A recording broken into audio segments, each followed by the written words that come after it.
You're listening to 419 Education and Training Need to Connect podcast.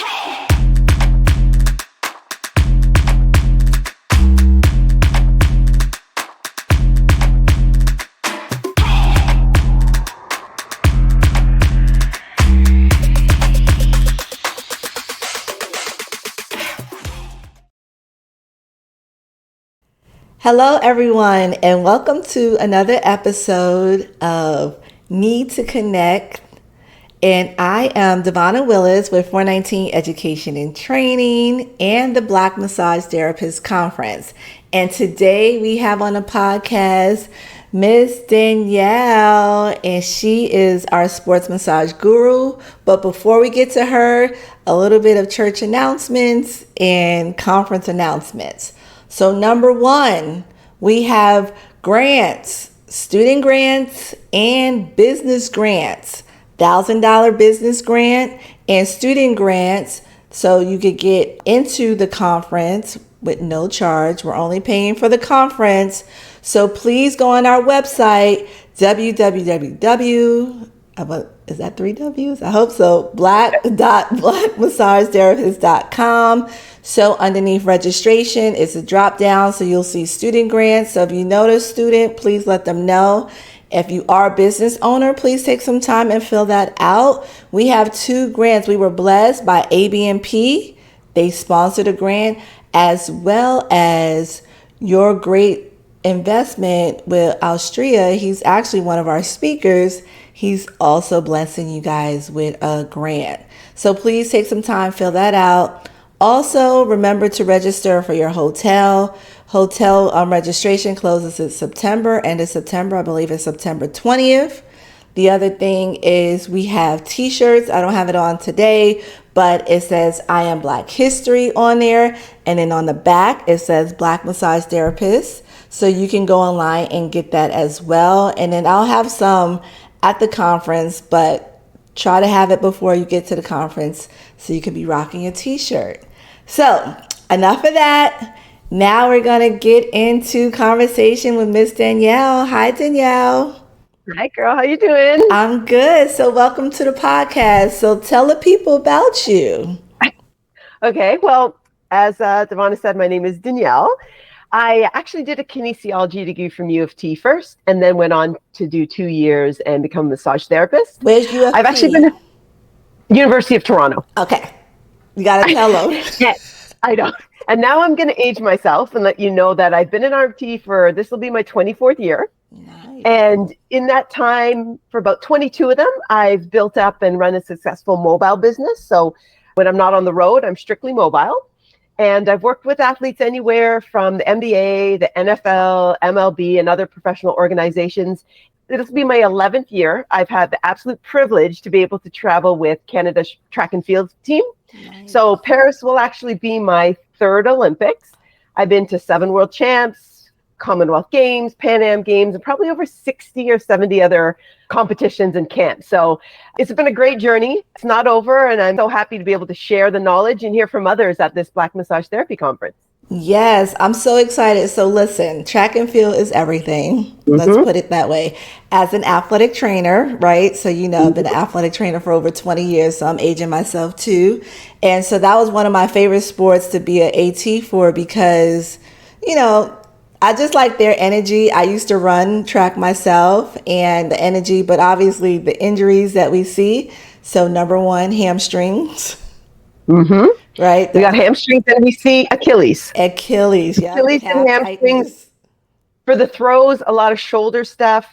But I think it's like any sport, a lot of the big levers, a lot of where we get our pivots from, the hips, the knees, the ankles, that kind of thing. You'll just find that those are a lot of wear and tear.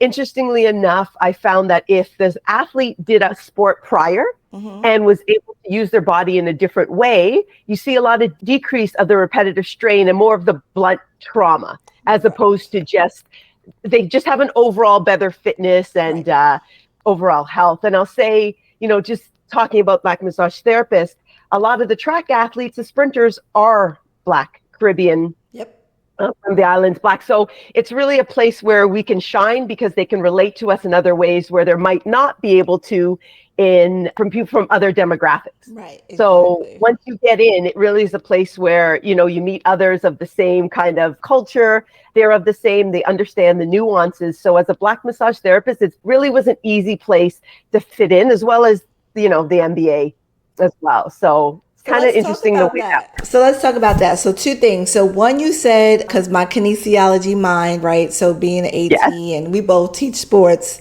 massage. So one of the things that Danielle said was that those people who play a different sport and then come into this, they're using different body parts, right? Because of the less repetitive nature.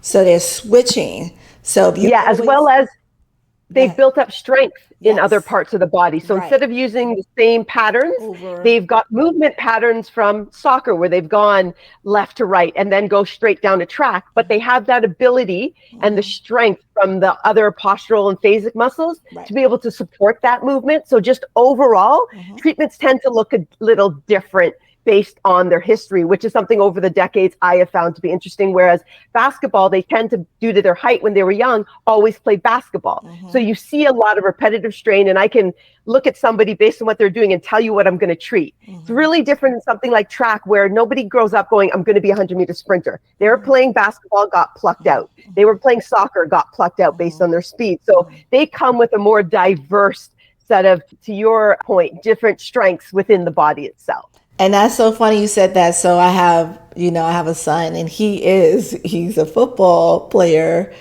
during fall and in the spring track.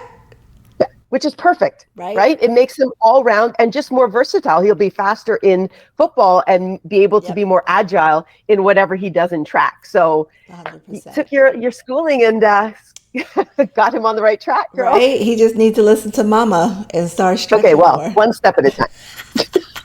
Right. So let's talk about, so you are in Toronto, correct?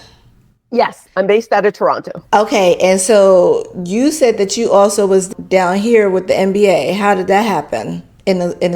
It's actually, I didn't travel with the MBA. So in my kin degree, one of my U of T professors was a sports psych. And when I graduated, went to massage therapy, she actually gave me my first national team athlete who was a cyclist, who actually ended up winning a medal at that time. And it was just a bunch of referrals.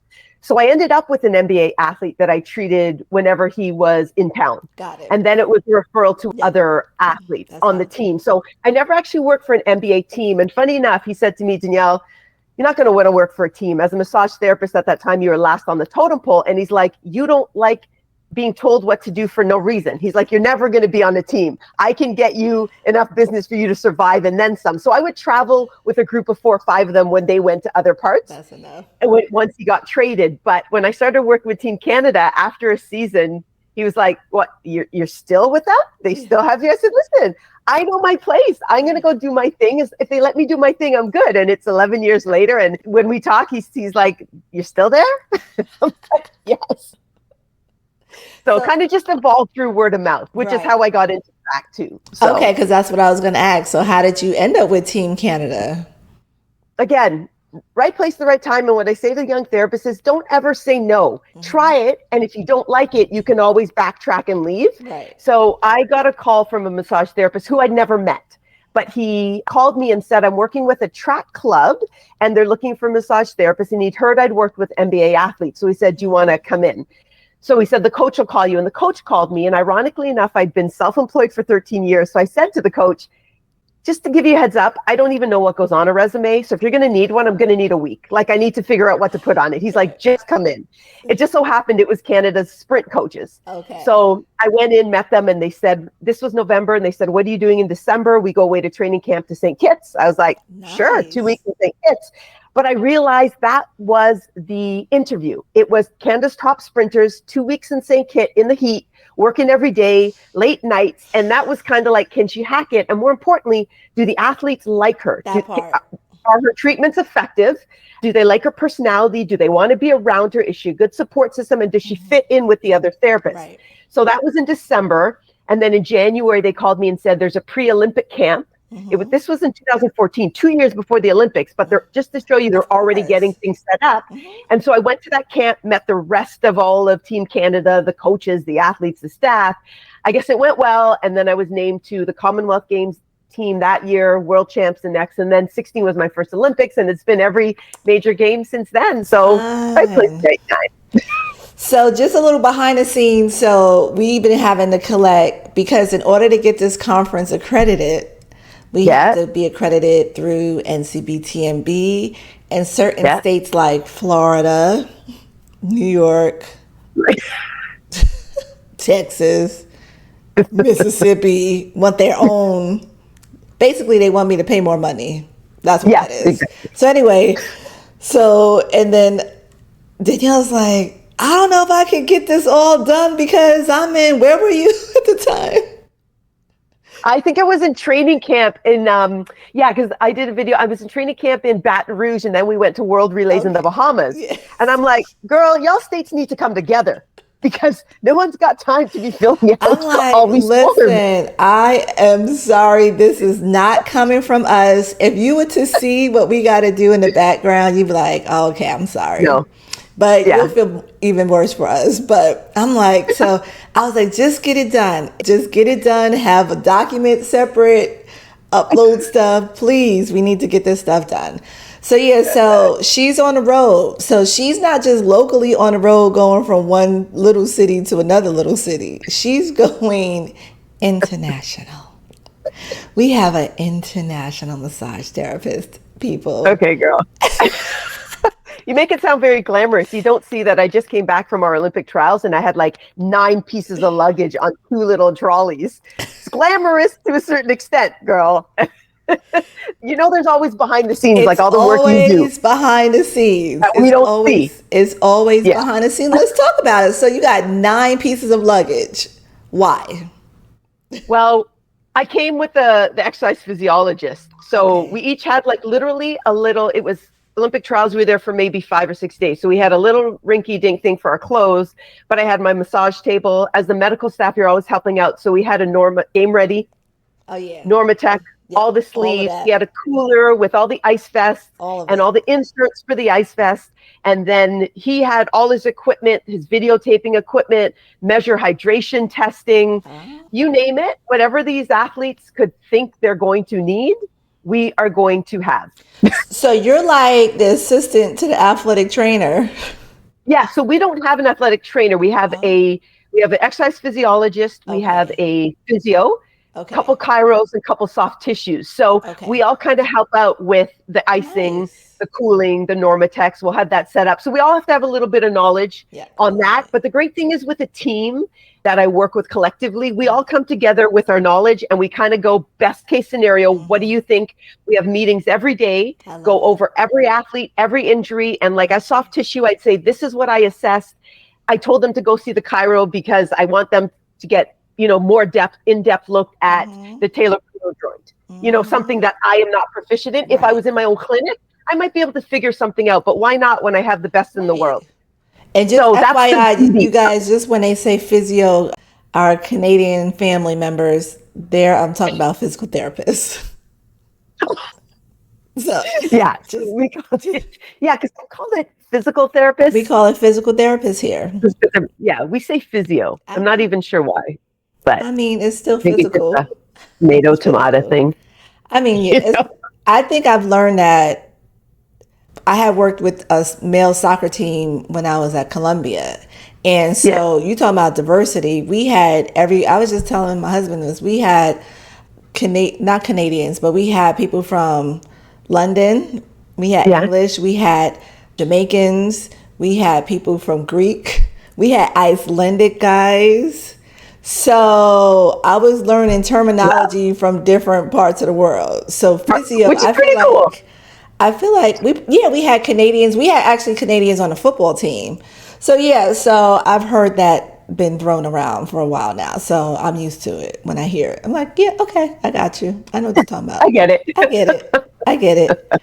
So talking about all your education and how you're able to, bounce things back and forth with all the other healthcare professionals. When Mark was on, he was talking about the length of education for massage therapists, totally different from the States. So Yeah. just for those, if they missed it, what is the amount of education as a registered massage therapist? To become a massage therapist, you need 2,200 hours at a designated school. Say And then that you write again. a Say that again. board exam. Say that again. 2,200 hands-on hours. 2,200 hands-on hours. Okay. But keep in mind, I went with a 4-year kinesiology degree from university. Okay. And in the private school I went to, there was only one person straight out of high school. Everybody already had a degree, like nursing, health sciences. There was only one person in my school in my year that didn't already have a degree. So you're talking about people with already having health sciences. So like we've already done the anatomy, we've done physiology, neurology. So you focus on, there's so many hours. If you don't have that background and you're trying to learn muscles and joints and how they come together at the same time, it's a lot. So you'll find most people do have a degree. I did it in 2 years because of my degree. There are some colleges now with 3 years, but I mean, I really needed, like I learned the Krebs cycle 1,800 different times between my degrees. And I have to tell you, it wasn't until I got into massage school that I actually understood it.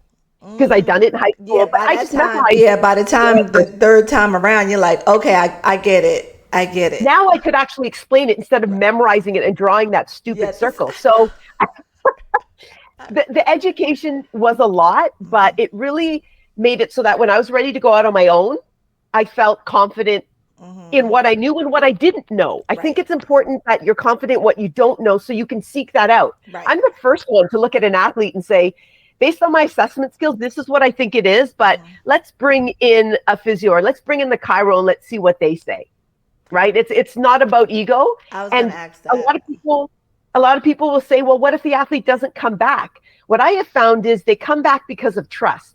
They know that if I'm not 100% sure I can help them, I will find somebody that will. Right. So it really isn't about what if they don't come back, or what if they don't come back, they don't come back. We already know we can't please everybody based on our personality, based on our skill set, and that's got to be fine. I always say trust is important. Communication is important. So Absolutely. First and foremost, finding out what are their expectations when they come to you.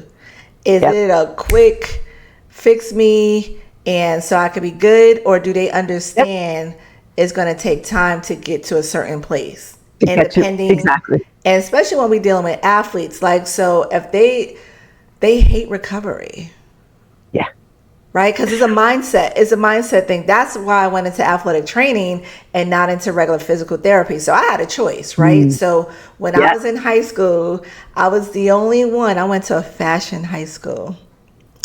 And I know, but I wasn't like, I couldn't draw or anything like that or make clothes. I went to fashion merchandising. So if anybody knows, that's the business side of things. Which is what you're doing right now. Who would have known? Like your massage merchandising, your therapy merchandising, right? Look how God works. That's your next adventure. Right. So, but the thing is, I go my senior year, and to the vice principal, she's like, okay, so you're working at Ann Taylor. Like, she's putting everybody into all of these high fashion, places. And I'm like, can I work in physical therapy? And she was like, what you talking about now? What? How? Because I had just torn my ACL. I was in PT, and I just thought it was cool. And so she was like, well, you have to have this amount of hours because everybody else is doing their hours. And I'm like, okay. So she's like, you have to find your own place because that's not something we do here. And I found, it's not called it now, but back in the day it was called Joint Disease Hospital. It was one of the biggest orthopedic. They changed the name. It's still one of the biggest orthopedic hospitals in New York City. And so they first put me in inpatient PT. I'm like 17. So I'm doing rounds with the inpatient PT. I'm seeing people straight out of surgery. Yeah. My stomach is not built for it. I see this. I'm not kidding you. You're seeing the stitches. You're seeing Yes, the all of, blood, yeah. right? I wasn't ready for all of that. And I became an athletic trainer later and seeing blood gushing down people's head from hitting balls. And I was cool Yes. with it.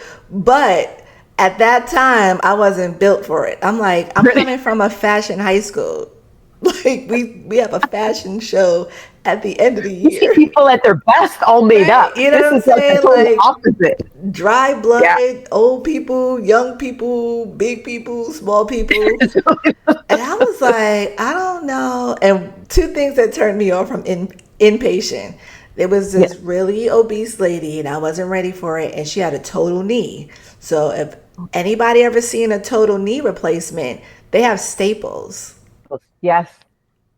And the bulging over the staples and the pus and stuff when it's first done. I've worked with people, well, not even just athletes, but in my own practice, and Right. it's not cute. Now I'm And okay it, with it. As a 16, 17-year-old, what? no.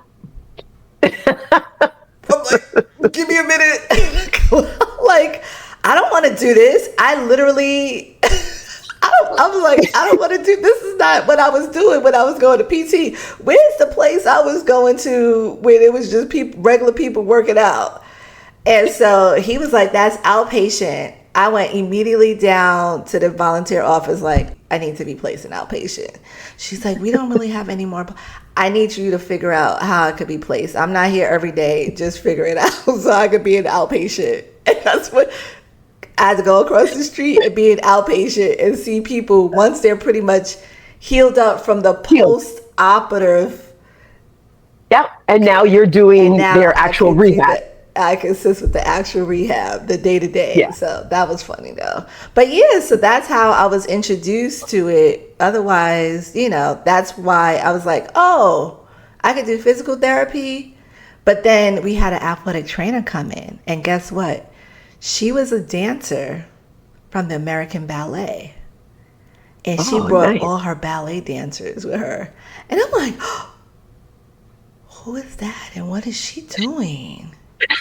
I want to do that. I want to do that. Mind you, I had family, like my brother was playing basketball in college and he was doing his thing, but I wasn't there. So I didn't see it like that. But I saw her and what she was doing. And that was it. That was the bug. And I was like, the thing. See, they wanted to be here because it was like they wanted to be here and get better. The people, not so much. But the ballet dancers can't have it all. They wanted to get better. They're like, what do we need to do to get back out there? So I was like, I like that mentality. And then, and then just went off from there. Yeah. Well, I think that's the thing with sports massage too. It's because we've studied the human body and now we get to help it be at its best. Right. And I'll never forget my first cyclist. I was seeing muscles in her quads that I'd only seen in a textbook. Like I looked down at my leg, I was like, whoa, I must have was born missing those two muscles. You couldn't see these and my life depended on it. And she would come in for treatment. I'm like, that's what vastus lateralis looks like. Pretty, right? Wow. Yeah. So when you're able to help them with their movement patterns, and just to hear them express that now they feel freer, more range of motion, I got addicted to that. Yeah. And so I really treat my personal clients, even the ones that I've had for 20 years, because I've never advertised. I don't have a website. I never had a business card, literally word of mouth. Get out of here. So say that again. Even how I met you, like even how I got into track. But say what you just said. You never had a website? Nope, I'd never had a business card. I'm anti-technology. It was literally word of mouth, like how I met you, how Robert called me for track. It's just kind of happened, but it's that addiction. So even, your normal practice, you can take your quote unquote sports massage. It's about movement. It's about making movement efficient. And when you do that in your day-to-day practice with your sport techniques, to me, that's a game changer right there. People will always call you back because you can always improve that. Right. There's always ways to improve movement or to improve movement patterns, which will inevitably decrease pain 100% or discomfort. Right. So sports massage, I don't like the label because then athlete thinks it's only for them. Right. And people want to charge more for sports massage. I am doing the exact same thing. It's just different timing, different depth. The intent is the same. Yeah, I like that. The only difference is like the pre-event. But I want to go back. I want to go back to something. I don't know if you said it or just who you are. And so I want people to get this. The reason why Danielle's been successful is because, number one, her personality. Right? Oh. Look at her. Okay, stop it. I love it. I love it. We hit it off right away, immediately. Yeah, we sure did. It was just like, girl, I know you all my life. I got the same way. I was like, she's we haven't met in person. I can't wait. We're gonna be inseparable when we see each other. It's gonna be so much fun. So her personality, that speaks volumes, right? Sometimes it just starts at who you are, your characteristic. I used to have an employee that I would get emails from people to say, is she okay? But they were like, she does good work, but that first impression? And what you said? The first impression? The first impression was off-putting. So personality, the other thing I wanted to bring to head is your knowledge. You know what you're talking about. People know if you are an expert in your craft and if you have the confidence, because then they feel confident in you and trust you, and hence the referrals keep coming. Right? Yeah. And I think when it comes to, the thing I want to differentiate is when I'm talking to my clients or the athletes, I'm not one of those therapists who's always using big words all the time. Right? And if I don't know, there are times where I'll be like, listen, I'll get back to you by tomorrow because I'm not sure. I'm going to look it up. So I was told by somebody who I absolutely respect, actually, he's a big coach in the US, and he always said, you can't go wrong if you talk about what you know. And if you don't know something, don't talk about it. That part. And let them know if they ask about that specifically, but only talk about what you know. So I've led by that principle from day one. And if I don't know it, I'm not afraid to tell you and steer you in the right direction, but I'll only talk about what I know. And if I don't know it, I'll figure it out. So now I can talk about it. Right. So like, don't ask me if I know how to do reflexology. I don't. That's not what I do. Like, let's be real, right? I know what's in my wheelhouse, and that's your not it. Yeah. Absolutely. Yeah. And just be true to yourself. I mean, people can know your confidence. And I say this, especially with athletics, as you know, because they're leaving you. You could be the last person they see before they go and have to, perform for the best they've ever done. This is a lifetime of working for them. And your hands have to also be confident. So only do things that you know of and that you're confident doing. It might seem like not that fancy, and I'll be looking over, especially at the Germans. I don't know what kind of osteo they do, but I love to watch them work internationally because they do some things, and I've been looking over going, damn, I wish I knew how to do that, but I'm not going to try it right away. I'm going to research some stuff. I'm going to ask them. So it's most important what comes across in your hands. Only do things that you're comfortable with and work with that. It's better than doing something that looks great and the athlete feels very unsure and they can tell you're not confident and they leave your table going, they need to feel like they were wrapped in a hug. And the work you did made them feel like they can hop off the table and do what they need to do.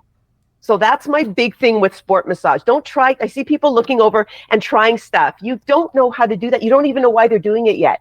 The athlete needs to feel like they are in the best hands possible when they look around. Right. I love that. And actually, that was part of what I was going to ask you, but you kind of mentioned it because I was like, what advice would you give to an aspiring Black massage therapist? And you pretty much covered it, I think. The thing about do what you're good at, but also be true to yourself. Culturally, I use different slang, when you and I are talking, but I talk like that with everybody. I will be honest, when I first started with AC, it was all white. I was the only female and the only minority on our Olympic medical staff. So they had wanted another male, and I won't lie, I first went in going, okay, do I want to be like him? Because they wanted him. So I want to fit in too. Right. So there was an internal struggle. And I said, Danielle, you can only be you. And if it's not what they need and they don't ask you back, you have to be you. So I went in like you and I are talking. I'm a little upbeat. I use a little slang. And I realized that my confidence made the athletes feel confident, made the other staff not feel like, oh, it's a Black person. Can we say this? Can we say that? Be yourself. I'm going to be myself. I'm probably going to be a little politically incorrect. You can as well. It's all good. And so just be yourself, whatever that is. If you have to be somebody else to be there, you don't belong there. You're not going to enjoy it. Don't stay. Go where you can be yourself in techniques, in personality, in what you're wearing, whatever it is. When I first started too, my mom always said, pack underwear, a pair of heels, and a purse, because I was very tomboyish. Okay. And she's like, in case you go to a nice dinner. So when I started with the team, we're all in track suits and track pants. When I go out for a team dinner, I'm putting on my little wedges and I'm taking my matching purse. And I know at first everybody was like, what is that girl doing? But now I have had people try on my wedges. People will bring a little something else to wear for the team dinner. We're not all have to be. So, other people have kind of been like, that's just Danielle. And some have adopted the more, okay, I can wear a nice shirt and I can wear different shoes. But I had to do it first, right? Yeah. And there were some people that I know gave me a side-eyed glance, but you got to own it. You have to, because it was different, right? And you're different. And it was like, oh, she brought a pair of something else. Where did she think she was going? I'm just going to dinner. I need to be comfortable. And if it's in a pair of wedges, because I've been in running shoes for the last 3 weeks straight, it is. So my thing is, and now everybody's more than cool. It's Danielle. She's going to bring her little purse. She's going to bring her wedges for dinner. But it took a while, but be yourself. It's the only way you're going to love what you're doing. I love that. That just took me back to athletic trainers were known to be in a polo shirt and khakis. Exactly. And I hated it. I got on a polo shirt now, but this is a girly fit polo shirt. It's a little cinch at the waist. Yeah. Right? Form fitting. Look at the look. There's some biceps and triceps. Right? You know the polo shirts, the manly polo shirts. That's the one size. I know. I hated that. And so to your point, I used to start wearing button-down shirts, the professional ones, and slacks. And people are like, where are you going? In the training room. I can't wear jeans. And I'm not wearing these. The only time you would catch me in those khakis is during game day, especially outside. Like all the outside sports. Yeah. You don't want to be caught in nothing nice because you're outside. Yeah. But day to day during treatment, I'm looking like that. I hate it. Yeah. So I love that you said that. That just brought that back to my mind. Yeah. And so I would tell people the same thing. Just be yourself. Be yourself. I love it. Let's see. Can you discuss any innovative techniques or approaches you use in your practice to set you apart? I don't know about techniques. The one thing that I will say that the course I took that I actually use all the time and not in its entirety, it's fascial stretch. Okay. I've never actually done 60 or 90-minute fascial stretch treatment on its own. Okay. But I have found it to be a great complement after doing glute work, after doing hamstring work, shoulder mobs, that kind of thing. Mm-hmm. I will say that is one course that I found. It was in-depth enough that I was able to implement it all the time. Okay. I can just pick stuff out to make things a little different. And I don't know that I stand out, but I do, because I just talked a lot about the movement based. I'm not afraid to have an athlete or one of my clients get off the table 20, 30 minutes in, test their range, which I pre-tested, and let's see if what I did made a difference. Because I don't want to go through the whole hour and be like, great, now she's got this amount of range where I don't know what technique got that range. So for my toolbox, when I'm dealing with an athlete and I have 5 minutes because their hamstring won't warm up and I need a technique quickly, I need to isolate it. I don't have an hour to do the full treatment I did on somebody that worked. So I'm not afraid. And it is awkward at first because nobody wants to get off the massage table and get back on. Mm-hmm. But when they see the difference, and there are times where I've done 2 or 3 techniques, I want to isolate. I'll say, okay, can we try that squat again? And they get off and there's no change. And you're kind of like, damn it, get back on the table, do something else. And when you finally get that change, it's great. Mm-hmm. But now I'm not afraid to ask them to get off the table. Let's see. And when they do see the change, they appreciate it. But it's kind of selfish because more importantly, now I know what a quick fix is for whatever range of motion or whatever movement pattern it is. And they quickly forget that they have to get off the table twice because now they have an improvement. I like that. I hope some people take that away with this, because I think that's a great way of seeing if what you're doing is working. Yeah, and it is out of the comfort zone. I hesitate a lot. I tried it with my tried and true clients and let them know I was going to do it and added 15 minutes on to the end of their treatment, Yeah, right? Like yeah. it's a comfort thing, and it is Right. scary because that's people's worst nightmare, right? When you get off the table, they're like, but if they're dealing with pain or lack of range of motion, for me anyway, it's the only way I can guarantee and know what was effective. So the next time I treat them, I don't spend 10 minutes on something I don't didn't work for them, So let me ask right? you, because I know you treat mostly athletes, are they totally undressed, or do they have like on spandex with the guys? Like, It really just depends. Pre-event, as I'm going to oh show yeah, in the course, pre-event is different. yeah, they're going to be Yeah, in dress. their Yeah, gear, and they're yeah, probably going to be in more than one layer to yeah. keep warm. So Pre-event is you're going through different. multiple layers. So I'll show that the intent has to be there. It Right. can't just be very rocky, shaky for a lot of the time, or it won't be effective. They might come in after their first set of warm up and be like, my hip, I'm getting a clicking, or I'm just not, the two sides aren't symmetrical. So at that point, they might have shorts on. And then post, you're most likely going to strip off as much as you can to be able to get a lot deeper work. So it really just depends on where they are when they're getting the treatment done. Okay. All right. Last question. Are there any specific educational resources, books, or courses you would recommend for ongoing professional development? So like I said, I like the fascial stretch, and I have to be like, I am very kind of do my own thing. The best resource I have found are other professionals, and not soft tissue, because we can learn soft tissue, but talk to chiros, talk to physios. What would they do? And my question that I've gotten the best response, the most in-depth information from is, I'll say to them, if you were to send somebody to a soft tissue specialist or massage therapist before they came to see you, what changes would you like to see? What would you like us to focus on I like to make that. your treatment better? Especially working with a team. A lot of times they'll see a soft tissue and then see a chiro, or vice versa. If they're going to see a chiro after, I want to know what that chiro wants done to make their life easier, to make the overall treatment effective. So I Right. found my best resources are other massage therapists, physios, anybody else that does manual therapy, to be honest with you. I like that. I like the description soft tissue specialist. Yeah. Well, because when you say massage therapy, the lines are blurred now. Like, we can do acupuncture, physios can do soft tissue, physios can also do adjustments. Like, it's kind of blurred in Canada anyway. We can overlap. We can do some visceral stuff. So when I say soft tissue, it mostly means massage therapist, but it just means, like, how does a physio do soft tissue? How would a chiro do soft tissue? They learn different techniques. I want to know those too. I'm not going to always do them, but if what I'm doing isn't as effective, maybe they got something from my toolbox. I wonder if we can adopt that soft tissue specialist. Specialist. We Maybe I'll use trademark it and you can have it. Right. Let's not talk about trademarks, right? That's why I said that. We already go. Some people say body workers. Do you guys use that? I don't like that. Yeah. Okay.